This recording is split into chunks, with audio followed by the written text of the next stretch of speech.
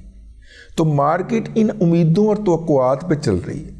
یہ امیدیں اور توقعات پوری ہوتی ہیں یا نہیں ہوتی, یہ فروری کے بعد پتہ چلے گا. 8 فروری کے بعد ہو سکتا ہے میاں الیکشن ہی ہار جائے, پھر یا میاں کو باقیوں کے ساتھ زرداری صاحب کے ساتھ مل کے اسی طرح کی حکومت بنانی پڑے جس طرح کی اس کے بھائی نے 16 ماہ چلائی ہے, اور بلیک میل ہونا پڑے.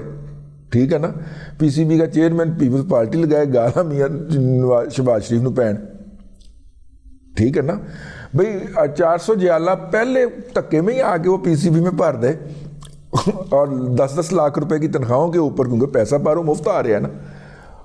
اور جناب باقی جو لوگ نا ایسے کر کے دیکھ رہے ہوں کہ کیا کہیں, جب بھی آپ اگر اس پہ تنقید کریں گے وہ شہیدانیاں قبریں سامنے رکھ کے بیٹھ جائیں گے, ہماری ماما شہید اور ہمارے نانا شہید.